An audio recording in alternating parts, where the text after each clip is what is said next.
So yes, a little more on the history. This is fascinating history, by the way. When Roe versus Wade was first established, the Southern Baptist Convention, the main evangelical group in the United States, supported Roe versus Wade What? during the 1970s, The right? So essays.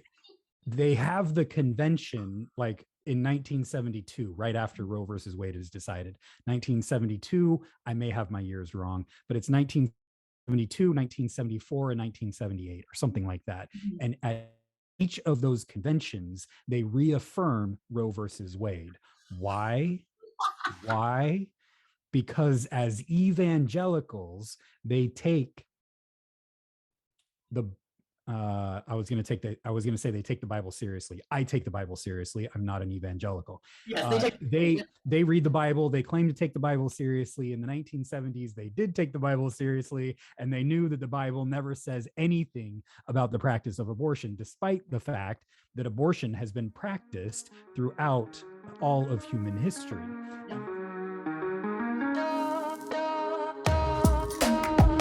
Hi, my name's leowt, and you have found your way to the Conversations podcast. Conversations exist to create spiritually minded conversations about life. We desire to create safe space for dialogue and community. We desire to come together regularly and intentionally to generate conversations about life, belief, and the intersection of the two. Everyone is welcome. We are definitively streaming, so I'll give my little cheesy intro here now. You guys probably already know me, but it's just a comfort device for me, right? It's like a blankie. But my name is leowt, and I am here to chat with a good friend of mine, Pastor Adam.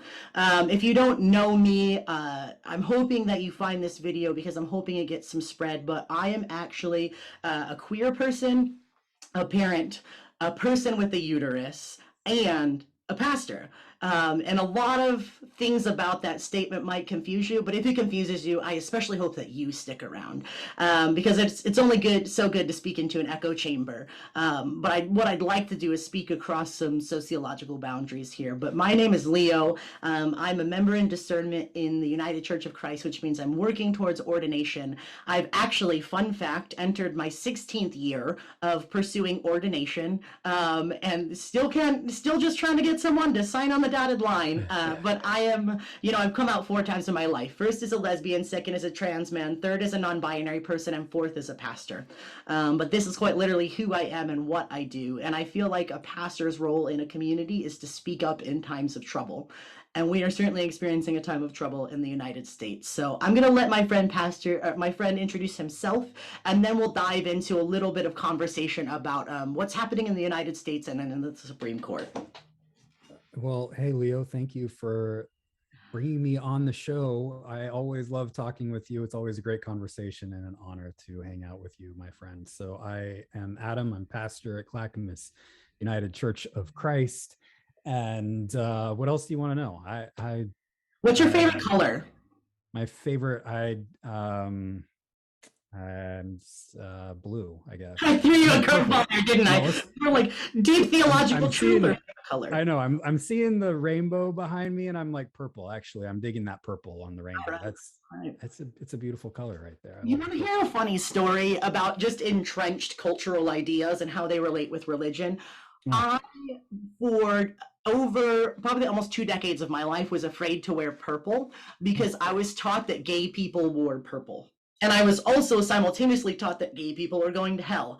And so even before I knew I was gay, I just didn't wear purple. I had a purple sweatshirt when I was in middle school. And when I remember wearing it one time, and my dad said to me, "Purple is your color." All right. Look at, wow. Different stories, right? But we're still here at this same conversation as 2 people who are religious professionals and people who are invested in the spiritual health of our communities, right? 2 drastically different paths, but we're both here. So For those of you who don't know, Pastor Adam is basically the man. And by the man, I mean the man that decides to use his amount of privilege, acknowledge it, and use it to help to make the world a better place. And that's what I've always appreciated about Adam. So he's kind of my guy, man. Like, I hit him up all the time. And today, in a time of quite literal emotional and national chaos, I feel like it was important to chat with Pastor Adam about, what's going on in the Supreme Court.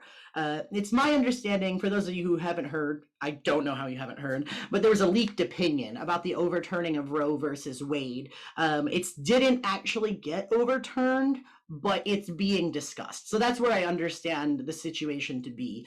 And one of the more concerning points that I found about the opinion that was leaked was that the rights of women having access to healthcare and to same-sex marriages were actually this judge's opinion was that they were not real rights. They weren't historically grounded. So this is where we're at. Adam, what's been just your sort of initial take on this? It's horrible. Yeah. I want to cry for those of us who have uteruses. Yeah. It's awful. And I've heard that too, that the reason that Justice Alito says that this is on weak ground, and the reason that it was written, is because Roe versus Wade is dependent apparently on the 14th Amendment. I'm not a lawyer. I don't know a lot about this, but apparently that amendment has things to do with personhood. And he says that it's on faulty ground. I've talked with some lawyers, progressive lawyers, in fact, who hate this decision, but they say that when they were in law school, this Roe versus Wade and how it relates to the 14th Amendment was one of the most complicated issues that they had to discuss.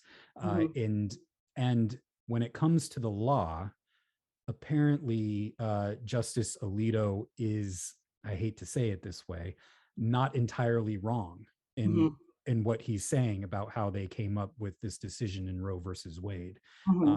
It's murky. It's really murky, apparently, according to my lawyer friends.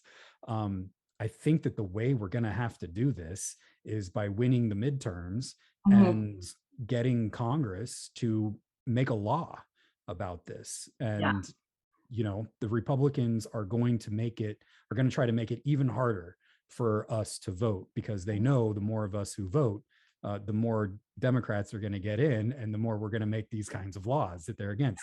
70% of Americans want to keep Roe versus Wade. 70%.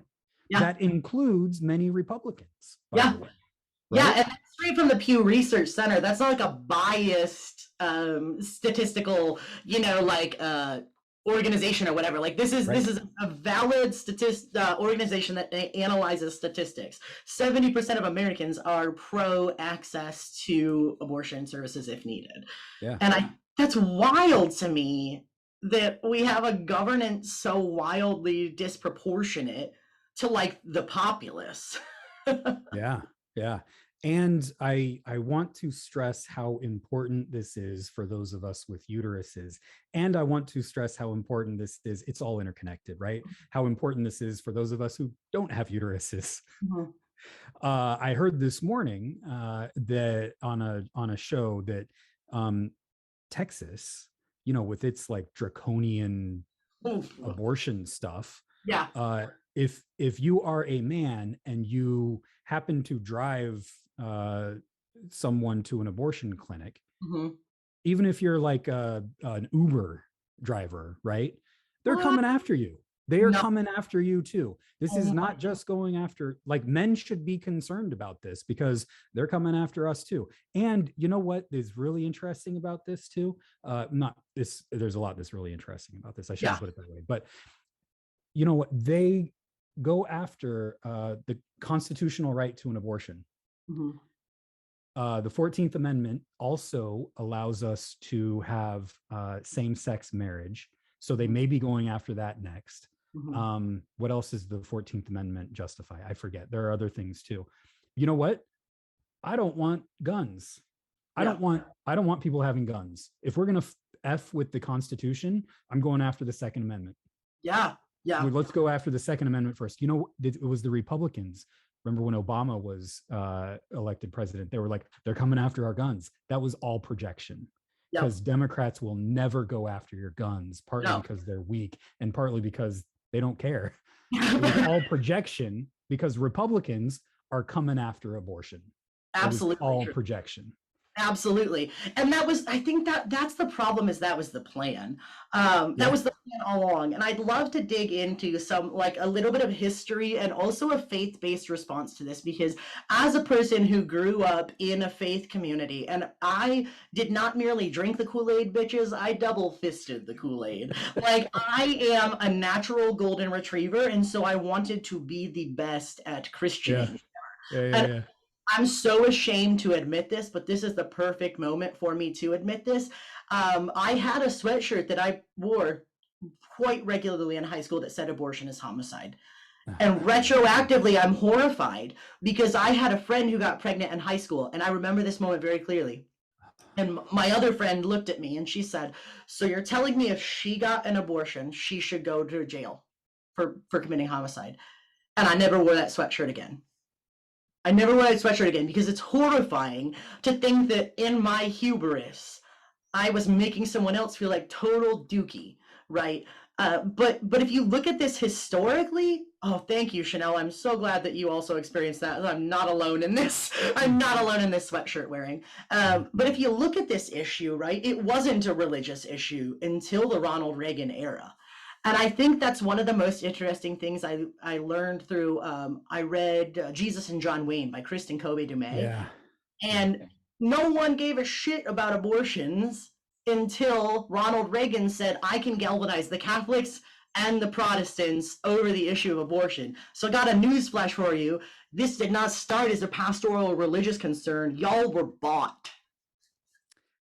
So yes, a little more on the history. This is fascinating history, by the way. When Roe versus Wade was first established, the Southern Baptist Convention, the main evangelical group in the United States, supported Roe versus Wade during the 1970s.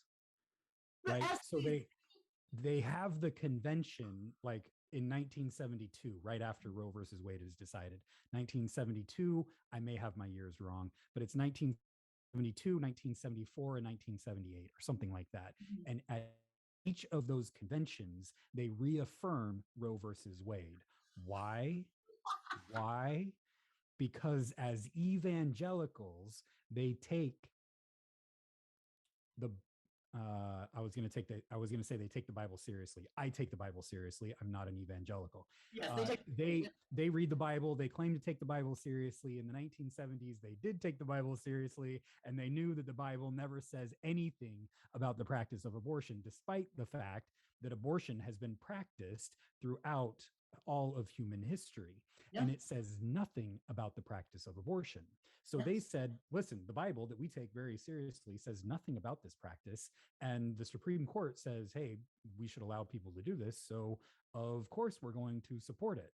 Now, in the 1980s, as you say, with Ronald Reagan, thinks that he can galvanize political power by bringing Catholics and Protestants together. And that's how this all forms. And another interesting part of this history, you can Google this, is that there were people in the 1970s who wanted to be able to have segregated schools. And the Supreme Court said, you can't be that overtly racist in the South, in the United States in 1970s. You have to practice your racism not as overtly as having segregated schools. So what did they do? They realized they couldn't have power in overt racism in segregating schools. So they switched it, and they found abortion to be their way of not being super racist, but finding a way to galvanize power without going to that overt racism. Now, please, hear me repeat myself, overt racism. They moved to covert racism. They Yes. moved to dog whistles. There's Yep. still all kinds of racism that infects the United States, me as well. Oh, By the absolutely. way, right? Totally. All of us. Yep. So, but that was part of the history too. So one of the interesting things about this is that in the beginning of Roe versus Wade, actually Christians, the main Christian body, didn't just ignore Roe versus Wade, but supported Roe versus Wade. Ooh, that is very interesting to me. That is wildly interesting to me because I didn't know that piece of it, right? And I think these are the type of Chanel said, whoop, there it is. This is the type of conversation we need to be having, right? Because there's so many people, parentheses, likely with so little education. Yeah. There's Yeah. no bias. That are putting out thoughts on this conversation, right? And they're claiming this pastoral biblical literalist mantle when they're none of those things. They're political figureheads with expensive shoes and expensive cars in non-denominational churches. Yep. Like I'm being incredibly pointed about it because it's a very limited sect of Christianity that has this as a stump speech or a boilerplate, right? Like we're talking about recent history conflated with political agenda, furthered by a right-leaning agenda of division and hatred.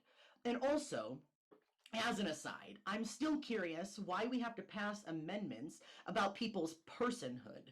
Because, like, why in America? Now, this is a little bit of a different tangent, but we have a constitutional document that deems people merciless savages, 3/5 of a human being, or leaves them out altogether. Like, how are we having any sort of religious conversation until we rectify or acknowledge these blatantly anti-biblical stances that America has taken? Woo. You're preaching. Yeah. Yeah, that's what they don't pay me to do. Right. Yeah. No, we've got a lot of we have a lot of racism we have to deal with. We have a lot of anti-women that we have to deal with.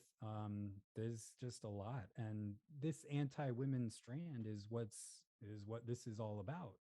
And so, if you're really concerned here, if you really want to be pro-life, good Lord, come on. Yeah. If you really want to be pro-life, then you had goddamn better well provide universal health care for everyone, including women, those of us who have uteruses who are pregnant. Mm-hmm. If you really care about life inside the womb, you had better provide universal health care for everyone. If you are really pro-life, then you had better provide a living wage for everyone. If you're really pro-life, you better create housing for everybody. Mm-hmm. I mean, give me a break on the pro-life. You're not pro-life, you're pro-birth. Exactly. And unless you are willing to attack ableism, racism, transphobia, homophobia, unless you're willing to deal with those aspects of life, you are not pro-life. Because there are people who are quite literally excluded from the conversation. Funny story about people who are excluded from this conversation too. Talk about supporting babies in the womb. It's very convenient that you're a warrior for unborn babies when you can't be a warrior for born humans. I mean, this is the huge point. If you're really going to be pro-life, put your money where your mouth is and be pro-life for people who are born. Yeah. That's it. I mean, you know how much it costs to give birth in the United States? Anywhere from $10,000 to $30,000 plus. Yeah. Yeah. It's ridiculous. A person is born into this world in debt. Yep. The number one reason that people give for having an abortion is economic insecurity. Absolutely. And there are ways that we can fix that. Yeah. If you're really pro-life. You know how much daycare costs? Daycare costs in many places. It costs more than college to send your kid to daycare year round so that parents can work. Provide universal daycare. Yep. If you're pro-life. Let's go. Absolutely. Provide paternity leave. Uh, Yes.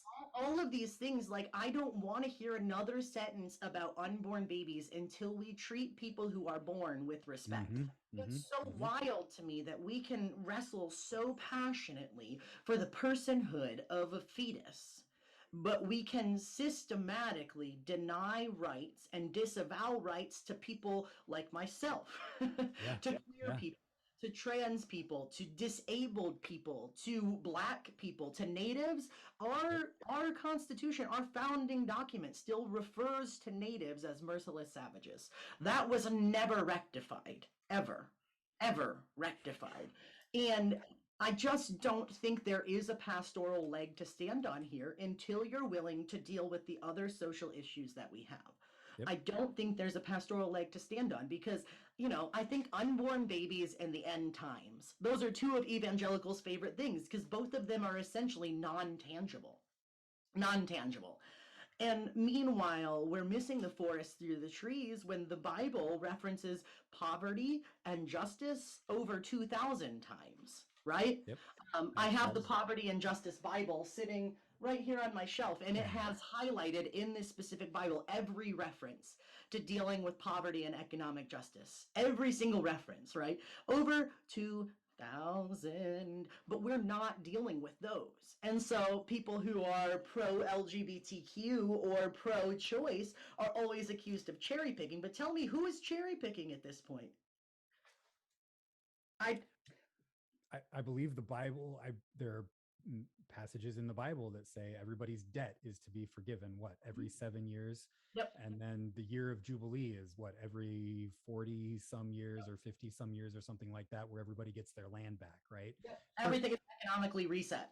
yeah, yeah. So every 7 years, right? You should have your debt forgiven. Absolutely. Right. Absolutely. And how are Christians going to pick and choose that, right? Yep. They're not. They're not because they don't really care to take the Bible. They take the Bible, pick and choose what they want from the Bible. Speaking Yes. of the Bible, can we go back to the Bible on this Yes, issue? please. So I mentioned that the Bible never explicitly talks about the practice of abortion, Mhm. which is true.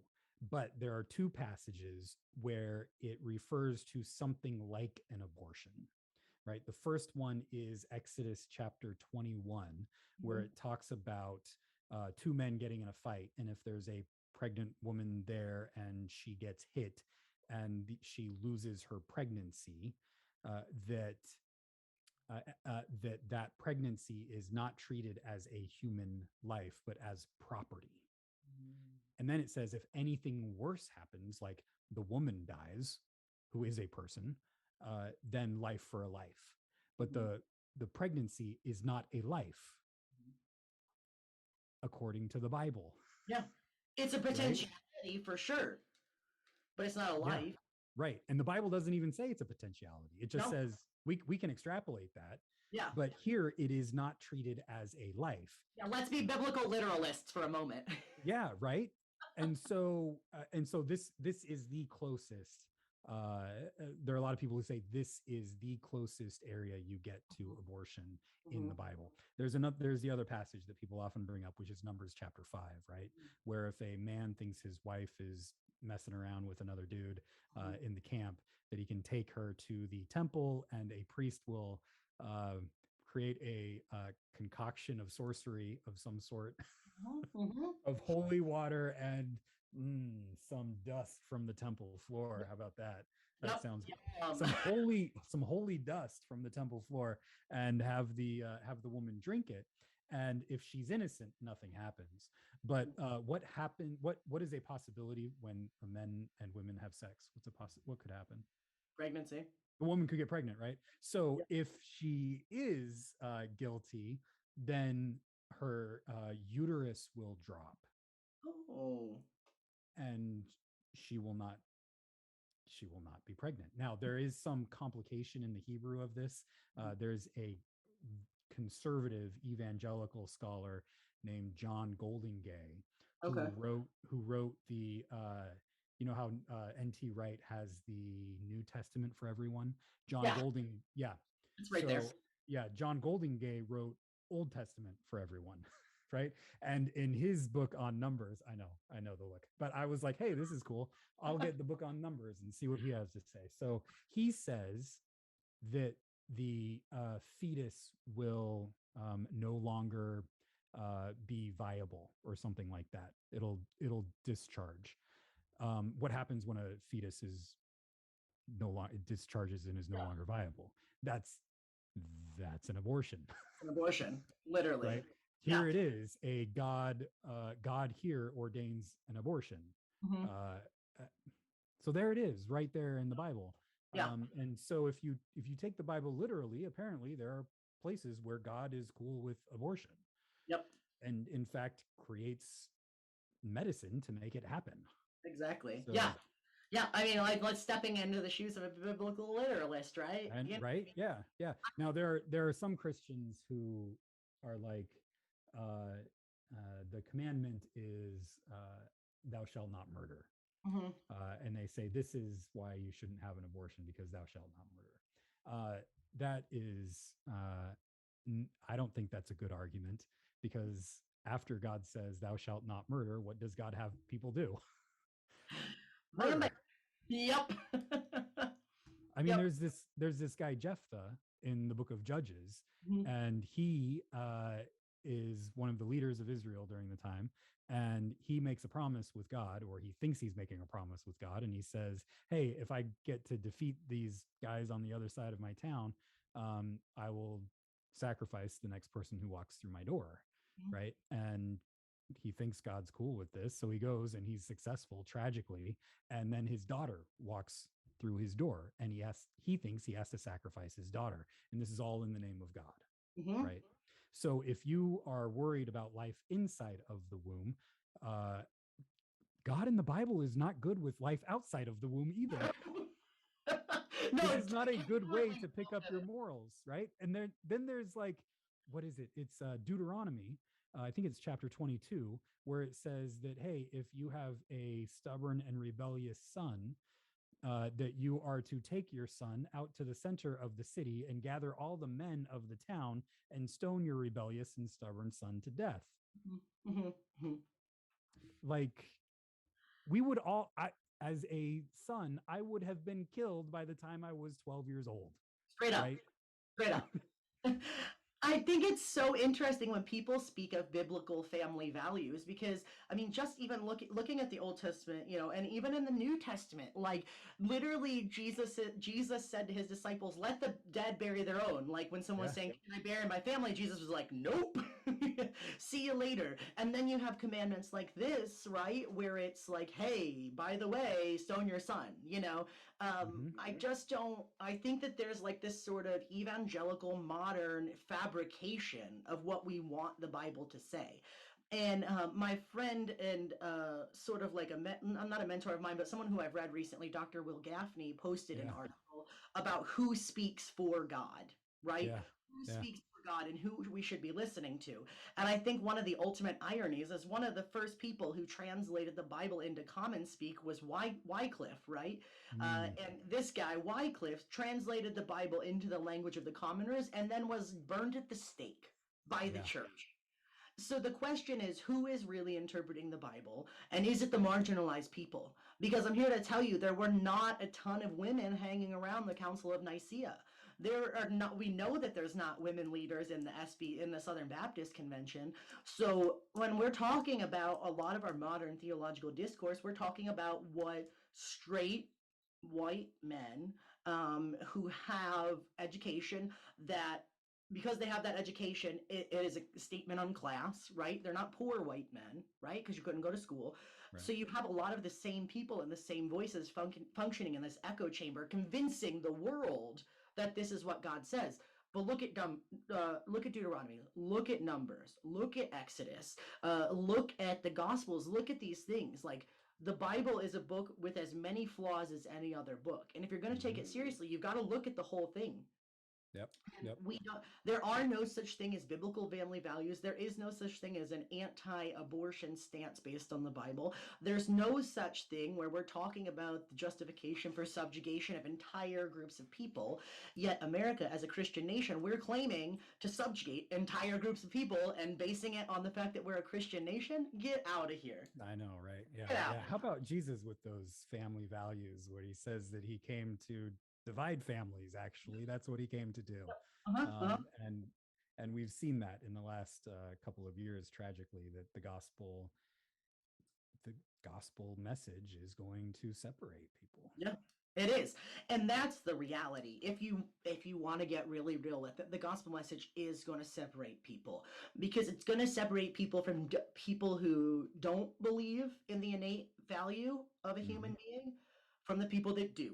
And it's not, I'm not saying that your family has to be separated, but I'm saying that it's driven wedges between me and damn near everybody I went to college with, because I went to a Christian college, right? And the gospel has done that. Make no mistake. Like, people like to think that I just popped up and done my own thing, but the more seriously I take the Bible and the more I actually push up on the edges of my faith and the more I engage in some early church heresy of my own, the more I see how far we strayed from where we started. Like, Jesus was for people, namely people who existed, right?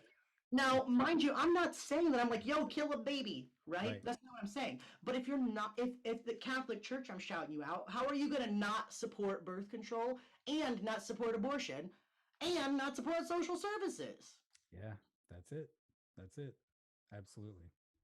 The mental hula hoops that have to happen for that is, it's mind-boggling, honestly. It's really mind-boggling. It is. It is.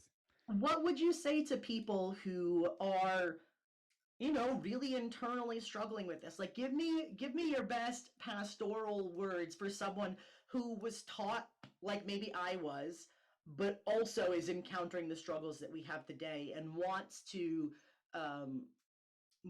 be well educated on a real true like biblical or spiritually minded standpoint about this. I always like, well,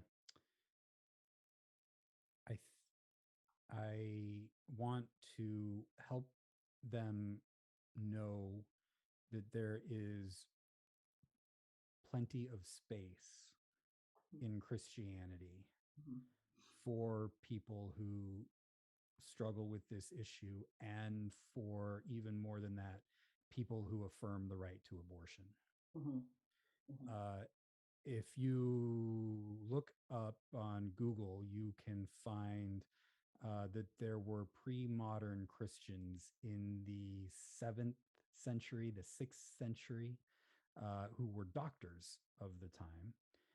Aetios of Amida in the 6th century and Paulos of Aegina in the 7th century provided detailed instructions for performing abortions and making contraceptions. We generally think that this is a modern issue, but faithful Christians have been working on abortion and contraception for more than 1,000 years. I mean, going back to these guys of the 6th and 7th century, right? There has always been room in Christianity for this. And as we were talking about earlier, in the largest evangelical group in the United States in the 1970s, they were pro-abortion. They affirmed the right to an abortion. So Kristen DeMuse's book is a great place to start. There are other. I'll bring it up here as I keep talking. But there are many other books of faithful Christians writing about this issue, and they're not super difficult to find. But I would also say, the big issue is, as you talked about earlier, how are we going to treat people who are born? This should be our issue, because if you're really concerned about the life in the womb, then let's take away the number one reason for having abortions, which is economic insecurity. If you Yes. really care about this, because here's what's going to happen if you criminalize abortion. People are still going to get abortions, and Yep. they're not going to be safe. Yes. They're going to be dangerous for the woman. Yep.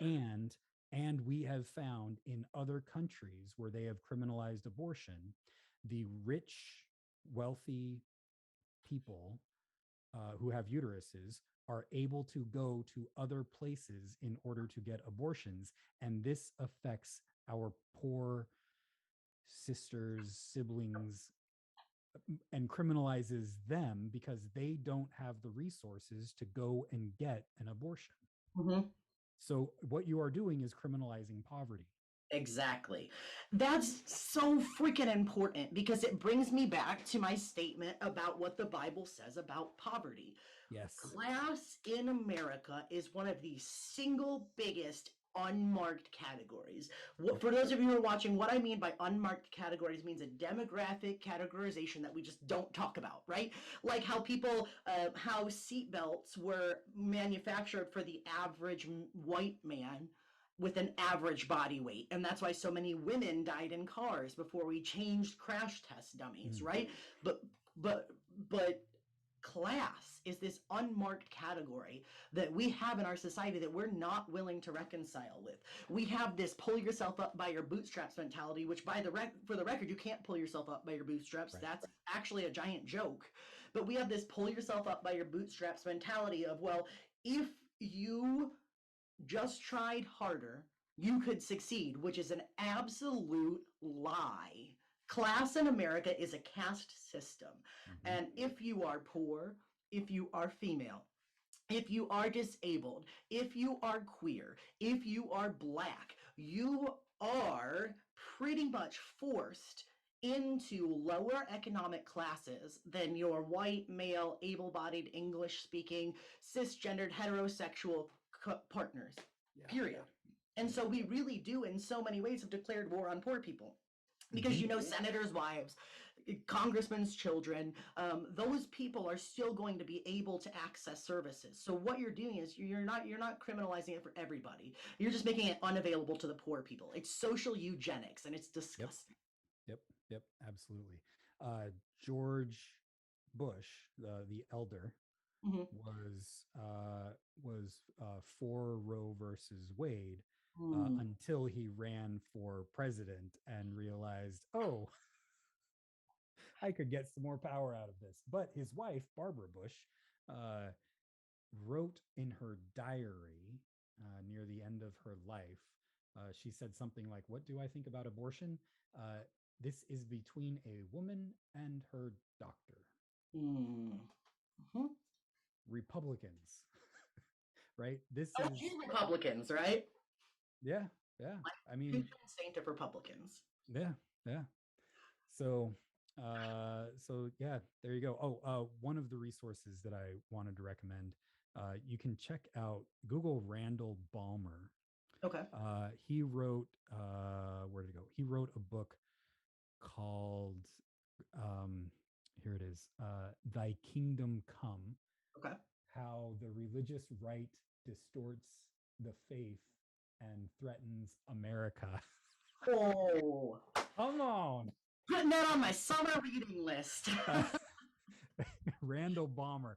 He's got a lot of good articles too. So if you don't want to get how could you not want to get a book with that title? Come on. I have no idea. But you can start off with Randall Balmer by just Googling his name and abortion. And he's got a whole section in there on abortion and the Southern Baptist Convention and all of that. So perfect.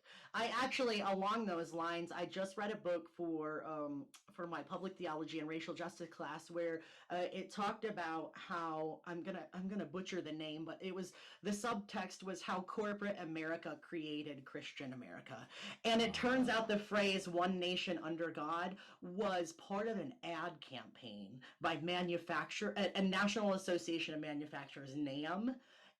The One Nation Under God push to have that in the pledge and everything else was sponsored by corporate America to perpetuate capitalism.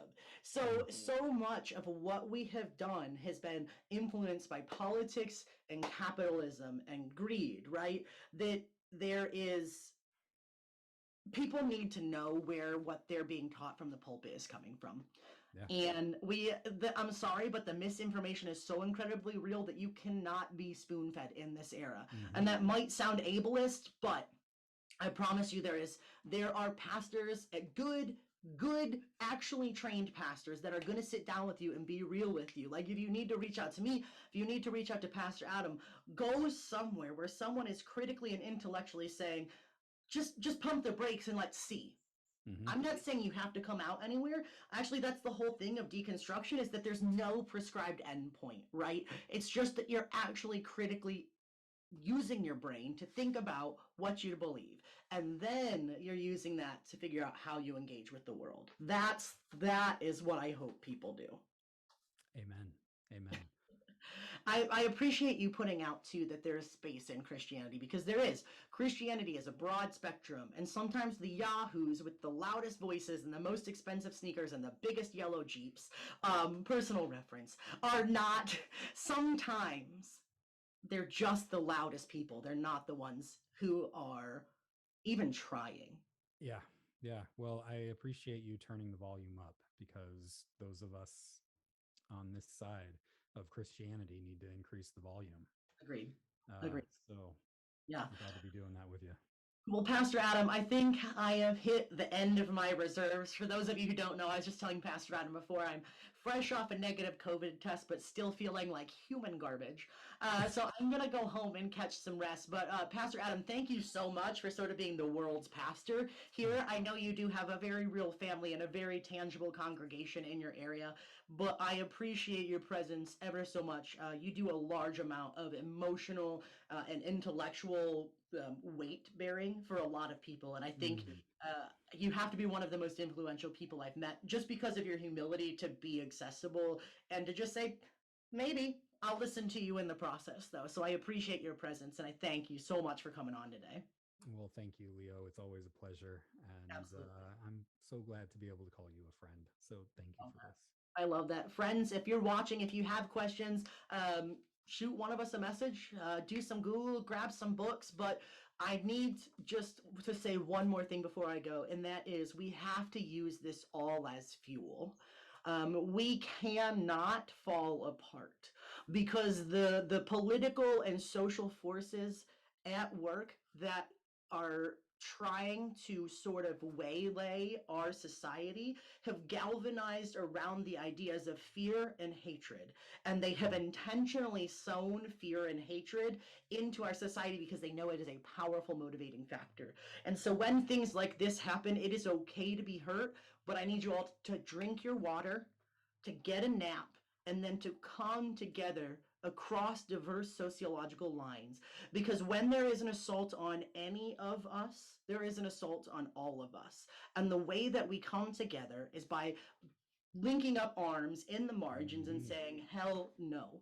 So please, when you see things like this happen, please do not despair. Take a moment to feel your feelings, because they're valid, but please use it as fuel, because we have to stand up or it will continue to get worse. Amen. So that's the little organizer in me. We can be sad, but we have to use it as fuel, because we have to stand up. And you might need to lean on somebody else for support. Find your organizing community locally, whether it's a spiritual community, whether it's a civic community, whether it's an organization across the country who can help you figure out how to get people together in your area. Rural America, I'm talking to you. We might not look like we have resources, but we have numbers, and we need to organize. So that's my little soapbox. I'm going to step off and head out. Let's do it. Pastor Adam, I love you and appreciate you. You too, my friend. Thank you. All righty.